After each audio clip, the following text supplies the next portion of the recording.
Trip clips, day 21 and 22, because keeping up with daily vlogs is hard. You know that feeling when you travel somewhere by airplane and it really only takes like an hour and a half of actual traveling, but when you get there you're just exhausted and it kind of blows up your entire day? I think that's called jet lag. I don't actually know exactly what jet lag is. Can you get jet lag when you only travel a short way? Or is jet lag only a thing you can get when you travel a certain distance around the globe? And the tiredness you get when you travel a shorter distance is just an introvert's reaction to traveling around lots of people. Don't really know. Please advise. Back to what I was saying. You know that feeling when you've been traveling and it doesn't seem like you should be tired, but you've done a lot of packing and a little bit of traveling and a lot of unpacking after that, and your whole day is shot just because you're kind of exhausted and you'd rather just take a nap. Well, that whole packing, traveling, unpacking scenario is kind of what we've been doing for the last 3 weeks straight. And may I just say, surprisingly exhausting.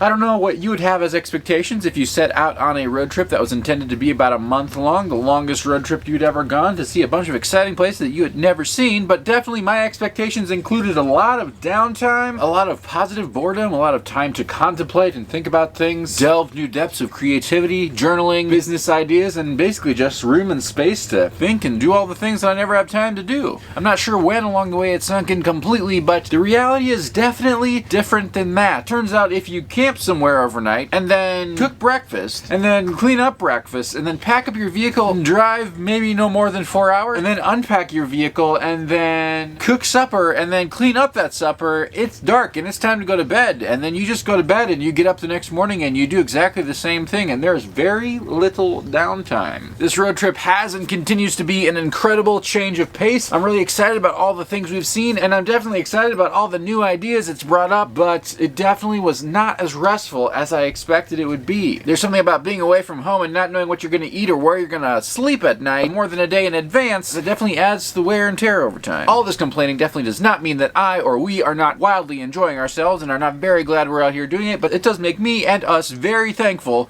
for opportunities like this to spend a little downtime resting, recuperating, showering, and washing clothes.